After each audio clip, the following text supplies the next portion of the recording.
This is Economy Watch, what you need to know about New Zealand's economic life today. Brought to you by interest.co.nz. Kia ora, and welcome to Monday's Economy Watch, where we follow the economic events and trends that affect New Zealand. I'm David Chaston, and this is the international edition from interest.co.nz. And today we lead with news the US and India are driving global demand currently. First, in the week ahead, though, the major event for us will be, of course, on Wednesday, when the RBNZ Monetary Policy review will happen, the last one for 2024, and markets have priced in a full 50 basis point cut in the OCR, a setting that will have to last them through to mid-February. South Korea will also review its policy rate benchmark this week. In the US, they'll release a packed set of data until Thursday, because for them, the week ends with their major Thanksgiving holiday and the related major retail activity that kicks off for the period until the end of the year. Coming this week from them are the October PCE inflation data and an update of their third quarter GDP, durable goods order data, and some more sentiment surveys. There is not much economic data due from China this week, but Japan will have a set including updates for retail sales and industrial production.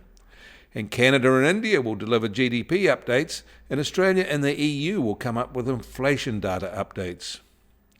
Over the weekend, the US manufacturing PMI for November stayed in contraction territory, hardly moving from the prior 2 months. But their services PMI rose strongly to a much faster expansion and a 32-month high. There were no inflationary signals in this survey.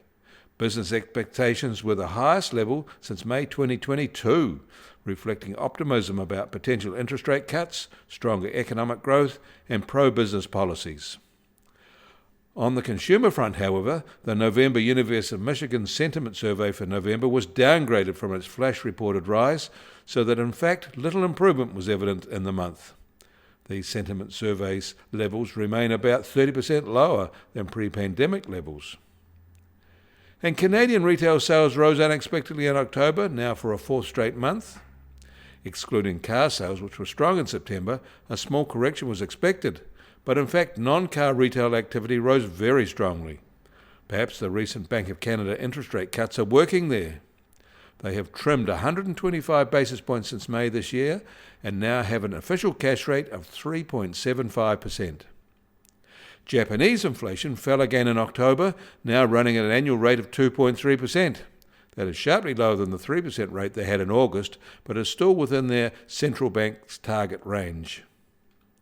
And staying in Japan, their November PMI stayed positive, also boosted by the service sector, but manufacturing output contracted less, in fact hardly at all in November, which was a good improvement for them.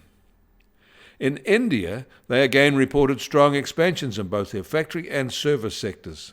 But worryingly, there are tangible signs of serious economic overheating, with cost inflation pressures near extreme levels. Something will break soon there. And climate overheating could also leave the economic situation in a messy place. In China, a sell-off in Chinese stocks deepened on Friday as disappointing tech earnings hurt sentiment, already weakened by concerns over Trump's imminent return. In Europe, their PMIs were disappointing again too, with expansion in their services sector ending, while it joined the contraction they have had for a while in their factory sector. New orders slipped for a 6-month running. Although still modest, the rate of contraction in November was the most marked since January. In Australia, their November PMIs were also disappointing. Business activity slipped as services activity joined manufacturing output in contraction. The reduction in activity coincided with a slowdown in new order growth, while external demand remained subdued. But despite this, business sentiment was resilient, as confidence in future conditions reached a 15-month high. Go figure. The US Treasury 10-year yield is now just on 4.41%, and little change from Saturday at this time. A week ago it was 4 basis points higher. And the price of gold will start today at $2,716 an ounce, and up another $10 from Saturday. That makes the weekly gain $149 or up 5.8%. Oil prices are holding at just over $71 a barrel in the US, while the international Brent price is just under $75 a barrel. A week ago, these prices were $3.50 lower. The Kiwi dollar starts today at 58.3 US cents, and unchanged from this time Saturday, but down 40 basis points in a week. Against the Aussie was still a lower at 89.7 Australian cents. Against the euro was still at 56 euro cents. That all means our trade weighted index starts today just on 68.3, little change from Saturday, but down 40 basis points in a week. And the Bitcoin price starts today at $96,743 and down 2.3% from this time Saturday. Volatility of the past 24 hours has been moderate at plus or minus 2.3%. You can find links to the articles mentioned today in our show notes, and you can get more news affecting the economy in New Zealand from interest.co.nz. Kia ora, I'm David Chaston, and we'll do this again tomorrow.